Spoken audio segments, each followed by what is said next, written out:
from BBC Learning English. This is Learning English from the News, our podcast about the news headlines. In this programme, how drinking a few cups of coffee or tea each day can help keep your brain healthy and working well.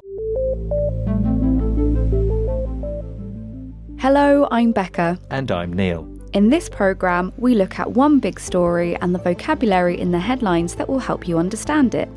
You can find all the vocabulary and headlines from this episode, as well as a worksheet on our website, bbclearningenglish.com. A UK study suggests that drinking coffee within a few hours of waking up can make you happier.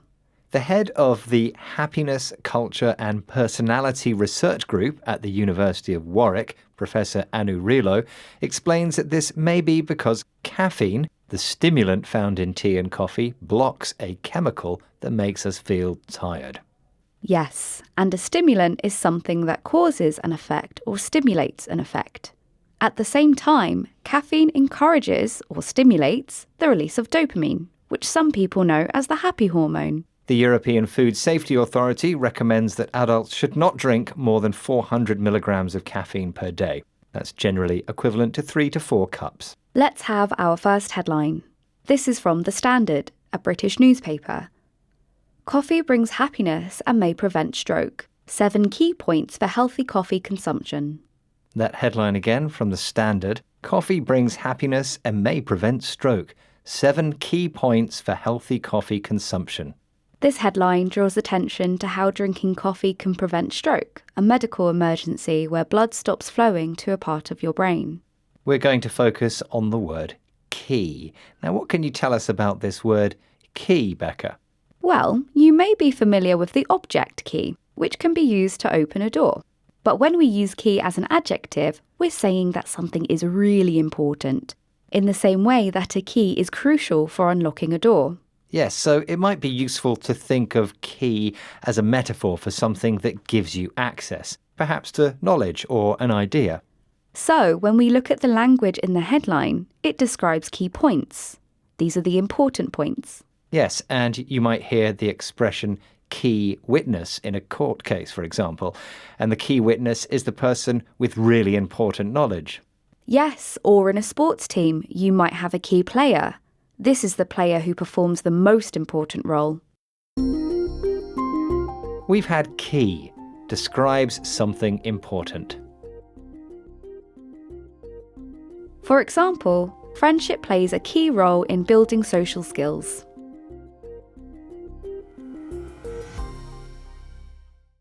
This is Learning English from the News, our podcast about the news headlines. Today we're talking about coffee and how new research says it's good for your brain. Another headline tells us that 2 to 3 cups of coffee each day can help lower the risk of memory loss diseases, such as dementia. Yes, so a study published in the Journal of the American Medical Association found that those who drank tea and coffee showed a slower rate of cognitive decline compared to those who didn't. Cognitive describes the mental processes involved in learning and understanding things. This includes thinking, memory, and reasoning. So cognitive decline is how your brain loses those abilities over time. Let's look at this headline. This headline is from Medical Express, a medical research group. Consuming 2 to 3 cups of coffee daily associated with lower dementia risk, better cognitive function. That headline again from Medical Express. Consuming 2 to 3 cups of coffee daily associated with lower dementia risk, better cognitive function. This headline mentions how drinking coffee is associated with better cognitive or brain function. Yes, and we're looking at this word associated. What does it mean if something is associated with something? Well, it means that something is linked to something else. We associate things with other things. Perhaps these things are related or connected. Yes, and if you're going to mention all the things that are connected, we use the preposition with. Yes. For example, knowing many languages is associated with better memory. It is. And we can use the noun form association to talk about these things as well. We could say there's an association between knowing many languages and better memory. We've had associated, linked or connected with something else.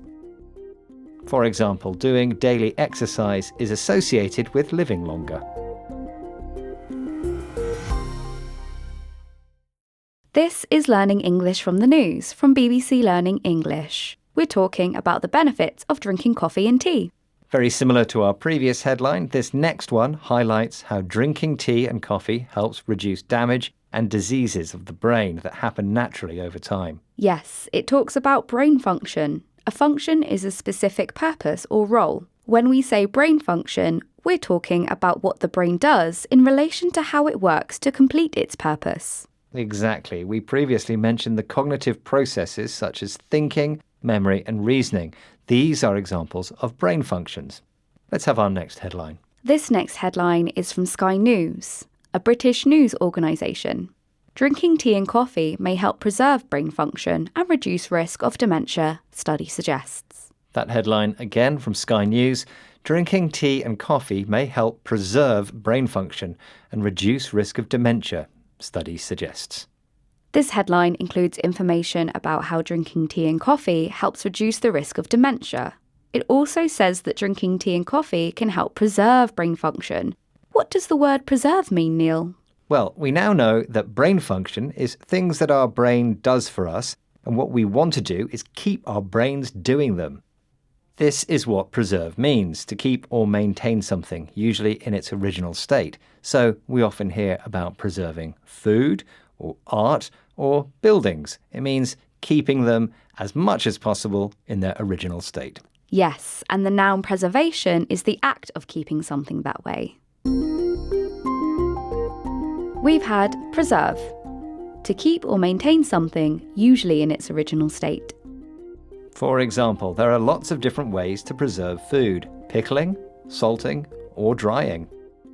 That's it for this episode of Learning English from the News. We'll be back next week with another news story. Don't forget to come to our website to find a free worksheet. That's at bbclearningenglish.com.